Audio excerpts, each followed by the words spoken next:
We got a double rainbow going on. Look at that.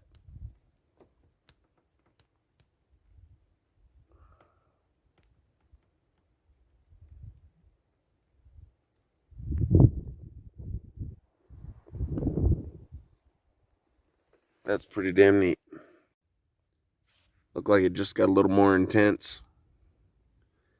Let's see if I can zoom in.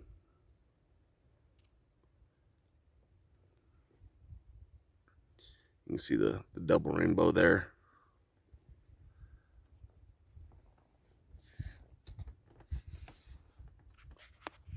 Yeah, where'd it go? There it is.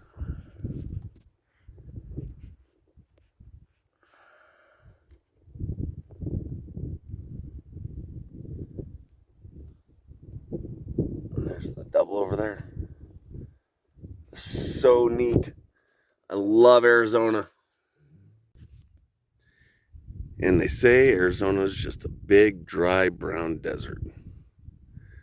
But look at all that.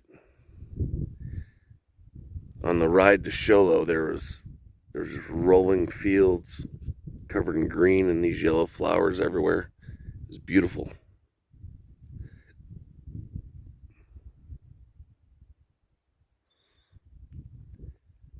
So it isn't such a dry, barren desert. I mean, I know that, but that's what I always hear everybody say. Today, we're going to talk a little bit about Arizona and dispel some of the myths. Hopefully, everybody will stay tuned.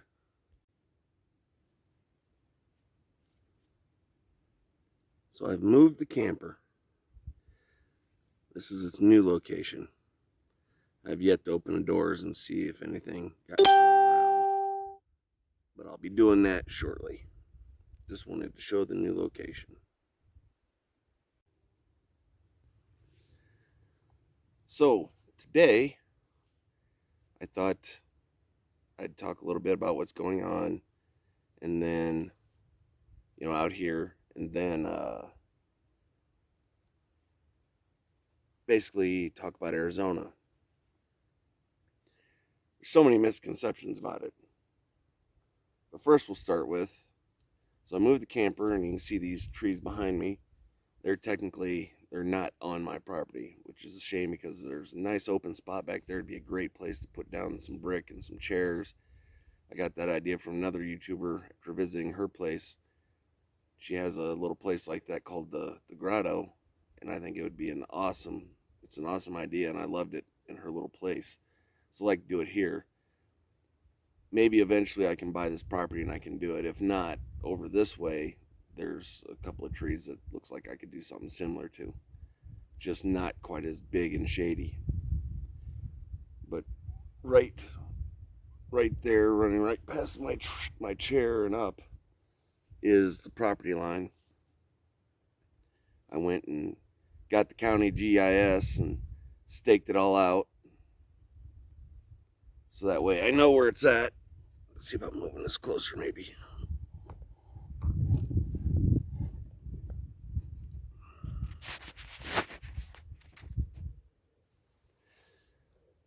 So that way I know where it's at, so I can move this camper. It's a little bit more of a secluded place behind some trees, as you saw when I had the camper flip, or when the camera was flipped over there. And it's down in just a little bit of a depression. Doesn't look like it holds water here, but it's a little bit of depression, so it helps to keep it hidden from the road and prying eyes. There's so many people moving out here now. Nobody has any business being close enough to see the camper other than my neighbors that live right up the road. But you never know. People just come out here and start driving around and get lost. They could end up coming down these roads, and I just want myself protected to where I'm not seen from the road. I want my privacy. That's the whole reason I came out here. So, did that. Working on moving everything over here, and then gonna start getting the other section of the dead tree fence up at the front. There's already the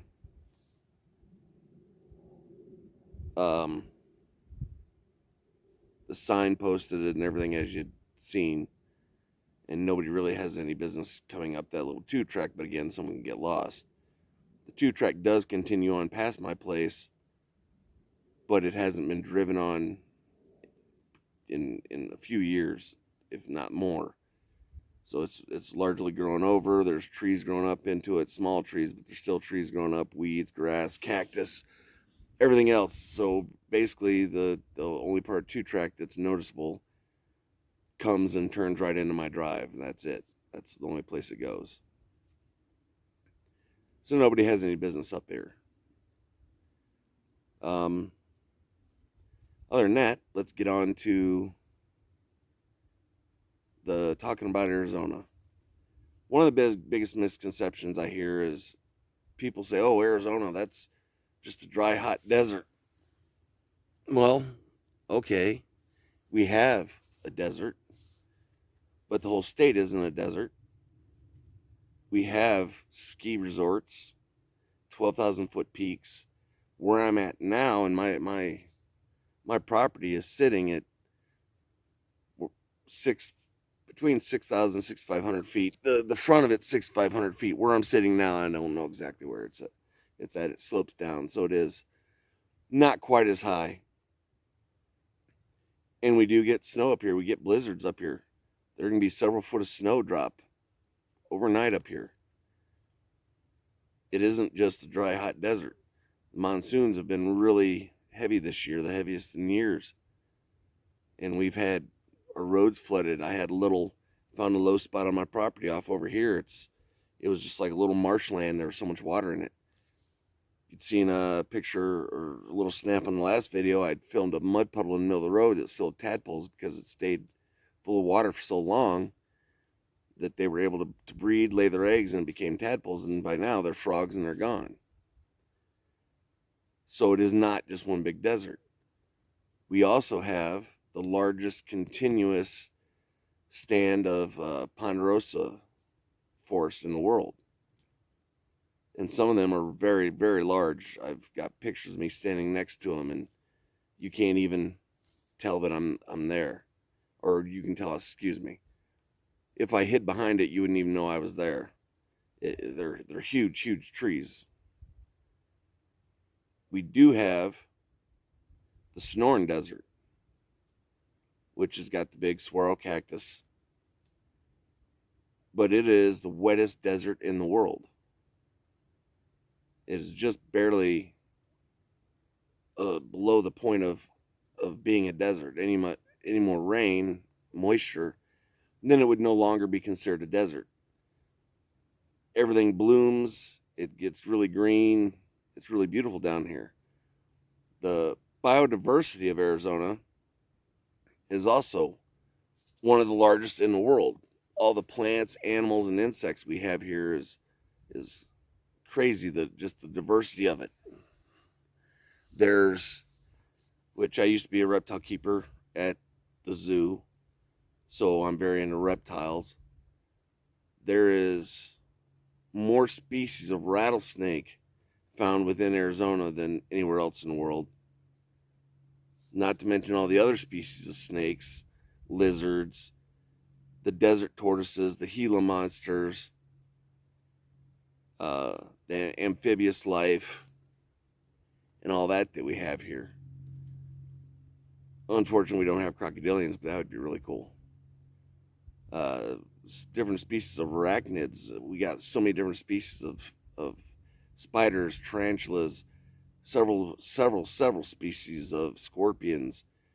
There's a giant desert hairy, the bark scorpion, the amblypygid, which is the tailless whip scorpion, then the whip scorpion, which is also called a vinegaroon, then the sulpugid, which is you would call a wind spider or a sun spider or something like that, and it's not a spider at all.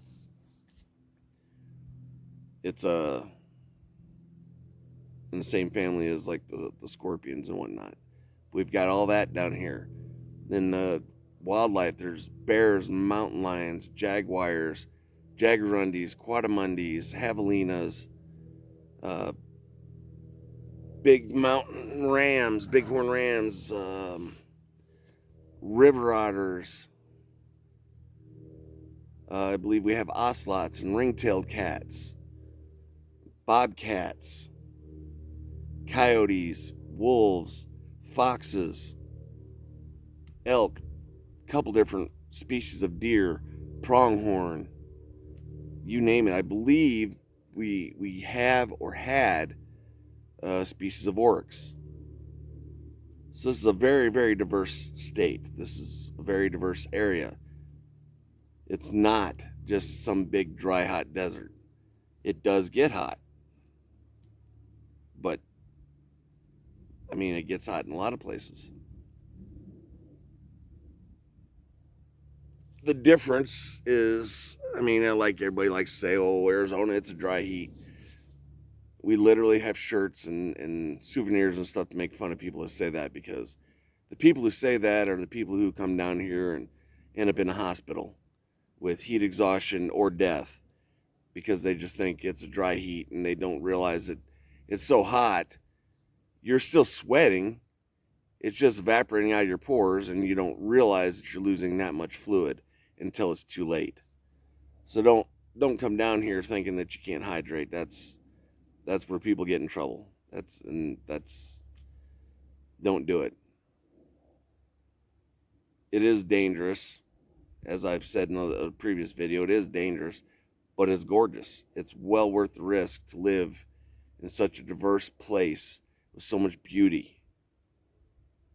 The freedoms here are, I mean, it's just awesome. We have way more freedom than many other states do. They like to think that they're still free, but this is rapidly becoming a not such a free country as people think it is. However, Arizona, we still have great laws, great freedoms. Then you have each county decides for itself, its building restrictions and this and that. Why I've chosen this county, for a number of reasons. I mean, obviously, this is a beautiful county. It's very underpopulated. But you can live in your truck, your camper, your tent, or whatever on your property indefinitely. There's no restrictions as to how long you can stay on your property in a camper. Other counties, there is. They treat it just like they would if you were going on camping in a national forest. You can only stay so much time a year, and then you can't stay out on your property anymore unless you build. But this county is different. It allows you to. You can live in your camper for as long as you want. And that's why I like this. Building codes are much more laxed here. This county recognizes a lot of the more alternative ways of building nowadays. Connexes, tiny homes. You can do all that here. Cochise County is another one I know a little bit about. I don't know about the camping and living on your property without building. I'm not exactly sure how long that is. It seems like they do have some restriction on it, but they do have, what's it called? An opt-out program. So you can pay so much. I think it's nothing more than like $500 for the fees and the paperwork and everything, and you can opt out of having any inspections done on something that you're building. So that is a nice little perk. But Cochise County has definitely got a lot of beauty to it, but not so much as here. Not for what I wanted. I wanted all these trees. And so that's what I got. I got a place with all the trees, and it's harder to find that down in Cochise County. And the prices of land are a bit more expensive down there than they are here. So that also changes everything. coming here and living off grid doesn't really require that much money. I mean, if you want to come here and build you a big old house and have your homestead all set up right off the bat with all your animals and a well and all this and that, then it's going to cost you a lot of money. But most of us out here don't have all that. We don't live like that. There's some of us that have some animals, but we've gotten them, a couple animals here, a couple animals there, taking our time and not just jumped on everything. Used what we had available, used pallets to build with and whatnot. Most of us that live out here are not wealthy. We didn't have money to come and just set up and have this perfect situation right off the bat. We're coming out here to get away from everybody, to have some privacy, to be left alone, and to slowly build our places up when we have the money and what we need, and go from there. So don't think that you need to have a lot of money to come out here. You need to just buy your land. What you need to have is grit. Really, you need to have grit. You need to have a desire to be here. You have to have a desire to deal with the really cold winters and potential of maybe not being able to get out. I would definitely recommend you have a truck. 4-wheel drive is preferable, but having a vehicle that's raised up is, you can do it in a car, but there may be times that you're not going to get out. You have a greater chance of getting out with a vehicle, or with a truck. So definitely go for that. Buy you a camper. Bring it out here, set it up. Over time, you get some solar, do other things, get what you need. You buy water tanks, like I've showed previously. Get water tanks and you have water delivered. Once the water is delivered, then you're good to go. You just have it running down. You can use gravity, or you can use a little pump. They don't cost much. You can get water pumps for fairly cheap. Then get your water. Solar panels get you power, or a generator. I'd get a quiet generator so you don't piss off the neighbors. But it doesn't really require that much to get started. Just having a desire to come out and live a peaceful life away from everybody. I don't hear sirens out here. I mean, I hear planes, that'll fly over. But I don't hear sirens out here. I don't hear traffic. Occasionally I'll hear a vehicle on one of the roads, but it's an occasional thing. It's not constant. A lot of times at night, in the cooler weather, you won't hear any sounds at night. It'll be just dead silent. Right now, because of all the rain and everything, you hear all the crickets and everything at night. All the bugs are out. They'll go away soon, and you won't hear that. And you'll hear a lot of silence. You'll hear the coyotes yipping in the background, calling to each other. You might hear some cows mooing.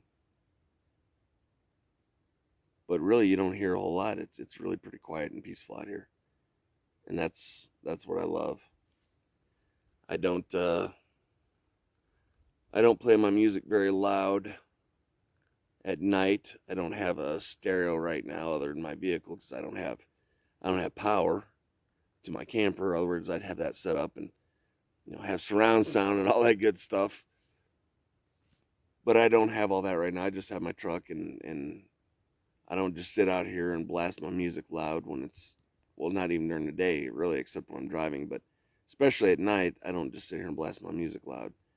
It echoes and carries, and I don't want to get my neighbors angry at me. You definitely want to be on good terms with your neighbors when you're out here. You don't have to agree on everything, and you don't have to debate everything. Anybody who knows me knows I like to debate and voice my opinion. But out here, I'm not going to sit and have certain conversations with my neighbors, because there's just no point in it. They've been out here longer than me. Something happens, and I need them. I want to be on good, friendly terms with my neighbors. So if there's an emergency, there's people that are willing to help. If you piss off your neighbors, they might not be so willing to help unless it's really is an emergency situation. And if it's emergency, of course, human nature is that they're going to help. But if it's just moving stuff and needing help to move things around, they're not likely going to help. My camper was towed by another man I met out here. We become friends. Another middle-aged veteran. And he's got a truck that's 1 ton, 4-wheel drive, and was able to come move my camper because my truck wouldn't move it. And that was just talking with him and getting to be friends with him, and he offered to do it when I was talking about wanting to find somebody to do it. And that's just how you roll out here. People are very friendly and very helpful once they get to know you. When you first move out here, they're going to be a little distant because there's so many people that move out here and then don't make it past a full year once they see the winter and the monsoons and the risk of getting stuck and not wanting to have to be prepared, having to go to town all the time. They're just not willing to stick it out and deal with it. They'd rather go back into town and have the safety and security. And that's fine if that's what they want to do. But that's why people out here don't, excuse me, again, that's why people out here don't really want to get to know you until you've been out here for a while. I bought my property almost a year ago. And I've only been out here for, 2 months. 2 months now, full time.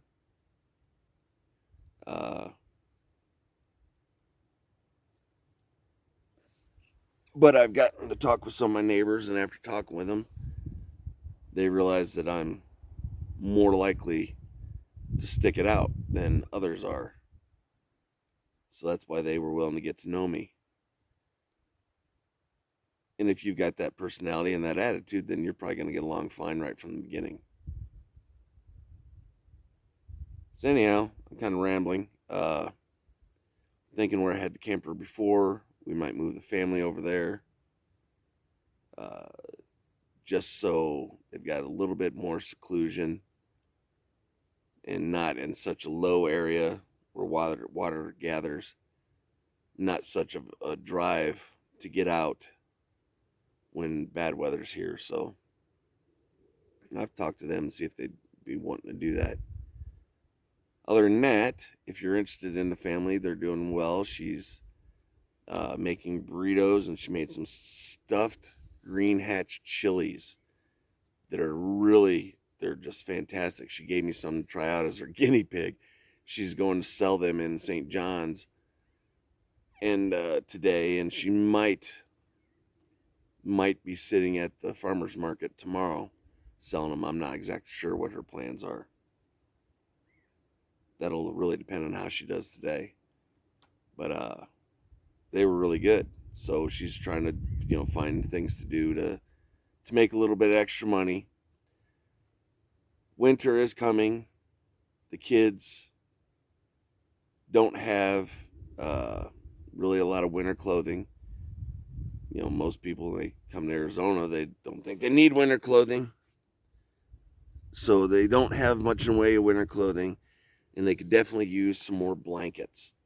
So if anybody was wanting to send them anything, any gifts, or anybody locally that wanted to get anything for them, warm winter clothing and blankets would definitely be what they are needing.